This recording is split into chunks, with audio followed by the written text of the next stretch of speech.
अस्सलाम वालेकुम। लाखों करोड़ों दुरूद व सलाम हज़रत मोहम्मद सल्लल्लाहु अलैहि वसल्लम और आले मोहम्मद पर। मैं हूं डॉक्टर सैफर रहमान और आप देख रहे हैं मेरा फेसबुक एंड यूट्यूब चैनल। आज हम इस वीडियो में बात करने वाले हैं बैक पेन के बारे में, शोल्डर पेन के बारे में और नी जॉइंट पेन के बारे में। इस प्रॉब्लम से किस तरह से निजात हासिल कर सकते हैं, वीडियो में हम आपको सारी डिटेल के साथ बताएंगे और वीडियो के लास्ट में हम आपको बताएंगे कि आप इसका नेचुरल तरीके से किस तरह से इलाज कर सकते हैं, बिल्कुल फ्री में घर में बैठे हुए जो है आप बगैर किसी डॉक्टर की फीस अदा किए हुए आप नेचुरल तरीके से इन सारे प्रॉब्लम को जो है किस तरह से हल कर सकते हैं। वीडियो को एंड तक जरूर देखिएगा। सबसे पहले हम बात कर लेते हैं कि जॉइंट पेन की प्रॉब्लम, जॉइंट पेन की वजह क्या होती है।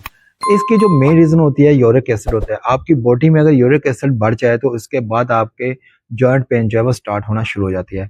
आपके जोड़ों में दर्द का रहना जो है मामूल बन जाता है। आपके जोड़ों में दर्द जो है वो बहुत ज्यादा महसूस होता है। इसमें एज इफेक्ट कोई नहीं होता, किसी भी किस्म का कोई एज इफेक्ट नहीं होता। ये नहीं होता है कि कम उम्र में यूरिक एसिड जो नहीं बढ़ सकता है। बहुत सारे पेशेंट्स का ऐसा जो है हम ऐसा मुशाहिदा कर चुके हैं। बहुत सारे पेशेंट को हम देख चुके हैं कि जिनकी अंडर एज होती है, मतलब कि 15 या 20 ईयर्स के करीब होते हैं, तो उनको बहुत ज़्यादा उनका यूरिक एसिड जो है बहुत ज़्यादा बढ़ चुका होता है। कोलेस्ट्रॉल भी हत्ता के बढ़ चुका होता है। ऐसे पेशेंट्स को सोच नहीं सकता बंदा कि ऐसे इस एज में जो है ऐसे प्रॉब्लम फेस करना पड़ सकते हैं।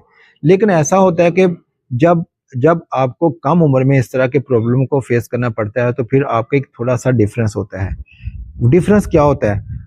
जो ओल्ड एज होते हैं वो आपको जब आपको बताते हैं कि मेरे दर्द हो रहा है, घुटनों में दर्द हो रहा है, मेरे नी जो जॉइंट है उसमें बहुत ज़्यादा जो है दर्द महसूस हो रहा है, तो उनकी कंप्लेन कुछ इस तरह से होती है। एक तो होती है कि सिर्फ और सिर्फ ये बताया जाता है कि आपके दर्द हो रहा है।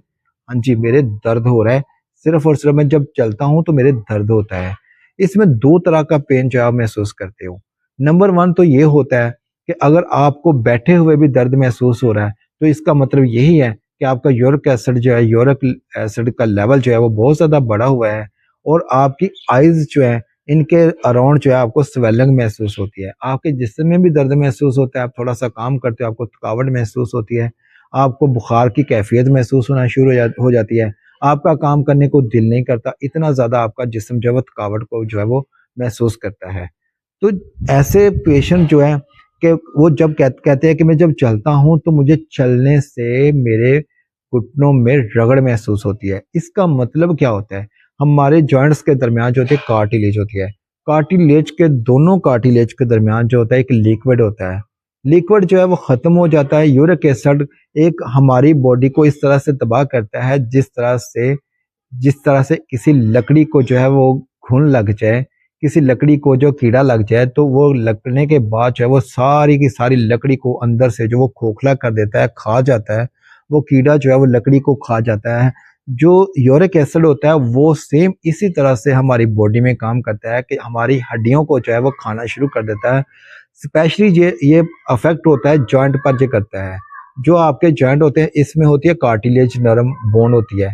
वो जो कार्टिलेज होती है सबसे पहले ये उसको ख़त्म करता है। उसको ख़त्म करने के साथ-साथ जो है आपके दोनों कार्टिलेज के जॉइंट्स के दरमियान जो लिक्विड होता है वो ख़त्म होना शुरू हो जाता है। जब वो लिक्विड भी ख़त्म हो जाता है तो फिर दर्द जो है, दर्द की शिद्दत जो है आपकी बढ़ जाती है और जैसे-जैसे जो है कार्टिलेज जो है वो कम हो जाती है, ये रगड़ की वजह से ख़त्म हो जाती है या मतलब कि उसका ख़त्म होने के करीब होती है। तो जब ऐसा पेशेंट जब चलता है तो उसको चलने में इंतहाई ज़्यादा दुश्वारी महसूस होती है। उसके जोड़ों में रगड़ महसूस होती है। जब वो पेशेंट चलता है तो वो आप बताता है कि मेरे जोड़ों में रगड़ महसूस होती है, मैं बिल्कुल चलने से कासिर हो चुका हूँ। ऐसा पेशेंट जो है वो चलने से बिल्कुल कासिर हो जाता है। इंतहाई ज़्यादा तकलीफ़ महसूस होती है उसको चलने में और वो कोशिश उसकी यही होती है कि मैं बिल्कुल भी उठूँ ही ना। ऐसे पेशेंट को जो है किस तरह से आप ट्रीट कर सकते हैं, नेचुरल तरीके से आप इसका इलाज जो है वो इसको पैदा किस तरह से कर सकते हैं, कार्टिलेज की ग्रोथ किस तरह से कर सकते हैं और इसकी जो हड्डियों में जो लिक्विड जो है जॉइंट में, उसको आप किस तरह से पैदा कर सकते हैं। सिर्फ़ और सिर्फ़ इस होम रेमेडी से आप बिल्कुल जो है 100% इसको कवर कर सकते हैं, इसको ठीक कर सकते हैं। आपने करना क्या है, सिंपली आपने 1 चम्मच जो है किशमिश का, 1 अंजीर ड्राई फ्रूट में आपको मिल जाएगा किसी भी पंसार से और 1 चम्मच जो है उसमें आपने अनारदाना शामिल कर लेना है। स्पेशली ये गर्मियों का तोहफ़ा है आपके लिए। तो आपने इसको रात को सोते वक़्त जो है वो इनको वॉश करके अच्छे तरीके से ताज़ा पानी के अंदर आपने भिगो कर फ्रिज में रख देना है और सुबह उठकर इसको ब्लेंडर के अंदर अच्छे तरीके से ग्राइंड करके जो है, आप चाहें तो इसमें मिल्क भी शामिल कर सकते हैं, इसमें कोई प्रॉब्लम नहीं है। हस्बे ज़रूरत जो है आप इसमें नमक शामिल कर सकते हैं। उसके बाद आप इसमें मीठा भी शामिल कर सकते हैं हस्बे ज़रूरत। वो शामिल करके जो अच्छे वाला जो है जूस बनाकर जो है रोज़ाना 1 गिलास जो आप पी लिया करें। बहुत ज़्यादा दिन नहीं, सिर्फ़ और सिर्फ़ 10 दिन पीने से आपको बहुत ज़्यादा जो अच्छा ख़ासा रिज़ल्ट जो है महसूस होगा। अगर आपको बहुत ज़्यादा फ़ायदा होना शुरू हो जाए, तो आप इसका इस्तेमाल मुसलसल कर सकते हैं, 2 माह कर सकते हैं, 3 माह कर सकते हैं। इसका किसी किस्म का आपकी बॉडी के लिए साइड इफ़ेक्ट नहीं है। अगर आपको वीडियो अच्छी लगी है, तो वीडियो को लाइक कर दीजिएगा। आपका अपना चैनल है, इसको सब्सक्राइब करके हमें शुक्रिया का मौका ज़रूर दीजिएगा। अपना रखिएगा बहुत सारा ख़्याल। अल्लाह हाफ़िज़।